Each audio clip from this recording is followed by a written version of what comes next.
Hey you guys, it's Linnell again with my video about some of the intermodal workings, and mostly you're not going to see me. I'm going to show you some stuff because this chassis is a really good example of one that needs a bunch of love, and also one that another driver has not done a good job of leaving a good trailer for the next driver. So I just want to show you some different things, and we'll go from there. So I'm going to turn the camera around so I can see what you're seeing, okay, and explain some stuff. All right, here we go.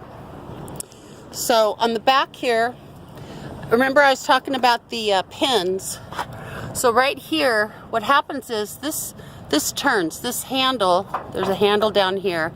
This is what we zip tie to secure this handle, and when I move this turns.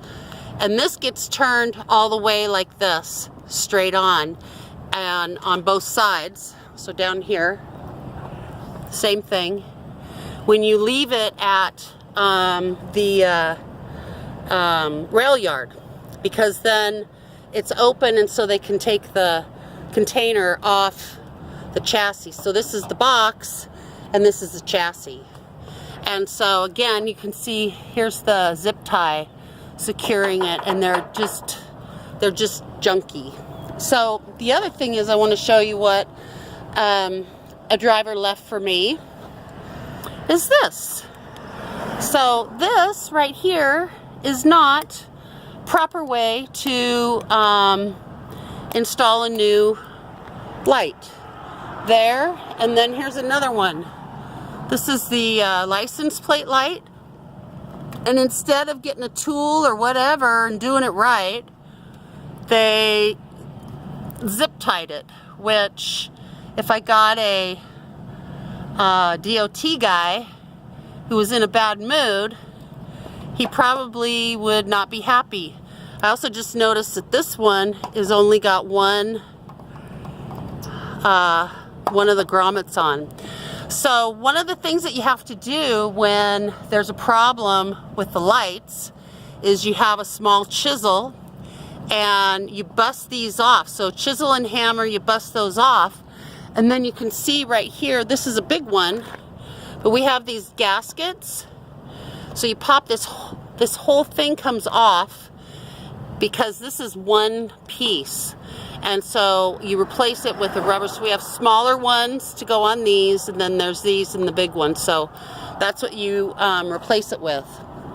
All right, so one of the other things that I do with these is, I'm going to come down here and show you.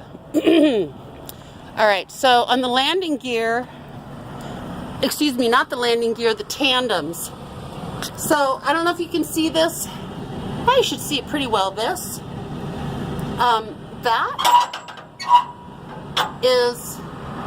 This is not good.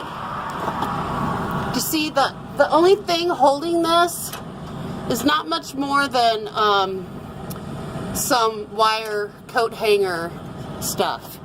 So somebody, you know, I've had a whole bunch of them where this cotter pin was missing, and then it's detached from here, and you need that because this runs along here to your handle, and you pull this to move your tandem, or pull in or out, move in or out your tandem pins. And so somebody jerry-rigged it, and you know, it kind of works, but it's really not the way it's supposed to be. So so that's one thing. Another thing under here, I don't know, I think you can see it. So on this tire, one of the things, let's see if I can get that angle again. There, I think that's the right shadowing. Do you see these darker spots here and down here and down there? So it's actually cut like that. It's got some uneven wear, and obviously this one, you can tell there's a lot more tread depth here. This one's still legal, but they won't replace it until it's completely illegal. But that cupping stuff, that's just one example. It's still legal, so no company, whoops, is going to replace that. The other thing, this is the auto air thing. So on, like Warner has, see this one, ugh. Oh good, I just stuck my finger in grease. Warner, what they do, they have the air.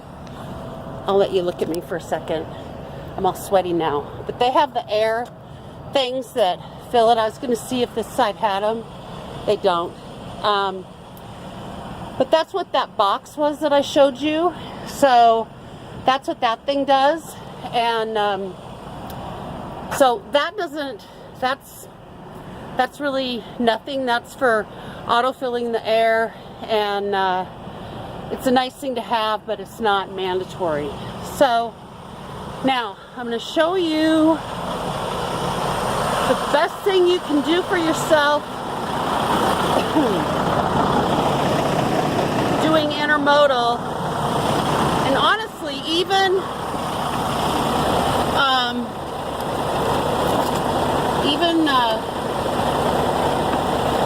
with company trailers too, frankly. I've never had to try doing this before, but I'm going to show you. Is you want to get, so you can get WD-40 and you can get liquid wrench. But here's the thing. This is way cheaper. So this is Blaster, penetrating nut and bolt buster. So what I do, I'm going to set you down for a second so I can get my glove on. And I got it on the wrong hand. Hang on. Ugh. Okay, I gotta set you down. Hang on. Sometimes I'm a dork. Okay, so I'm gonna turn the camera back around so you can see what I'm gonna spray. So what I do is I take my Blaster. You gotta shake it really good. Shake it, shake it, shake it. And then on the tandems here, I shoot some in there. The other thing I shoot is on this. And then also on that, especially if it's correctly done. So if it has the right mechanism, that's supposed, oops, sorry, this is supposed to fit inside of that and have that cotter pin. It helps it move better. So, so anyway, that's that. Oh, the other thing, this is going to be really loud because I'm going to be right by the engine. I'm going to show you the push pin. One of my subscribers gave me the right names. I forgot the name of the other one. So it's a push pin up front, and it's oh dang it, what did he say? The ones in back are the turny things. I know that's not right. Okay, so I'm going to show you first where the same kind of hook thing is that I showed you at the back to secure it. So this right in here, here's your lever, and then here's this.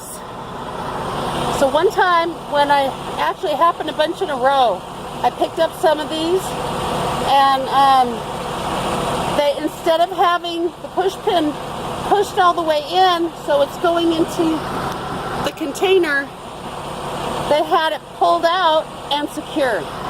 So if you're looking at this, this was way out here and it was secured.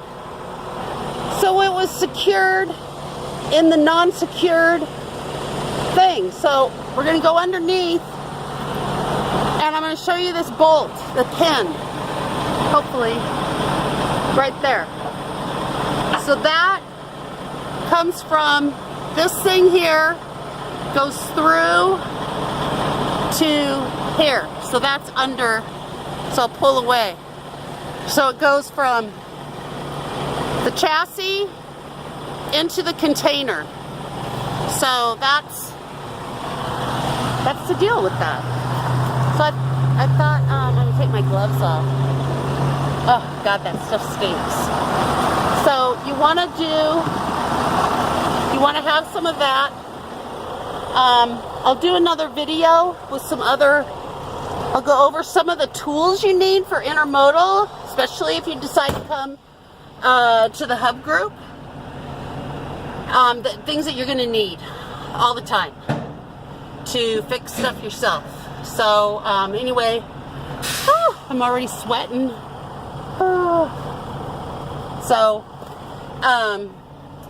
that is intermodal, and I hope that's helpful. And you know what? Be nice to people. I know I tell you this all the time. I had yesterday I was kind of having a hard day. I don't know if you can tell my voice is a little raspy. It's like I took up smoking again or something. But I didn't. I've been sick. And you know how when you're sick and everything kind of gets to you. I dumped over the super blaster nasty thing.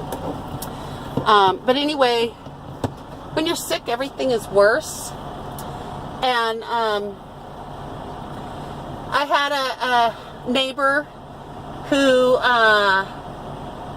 whose company I enjoyed, who left.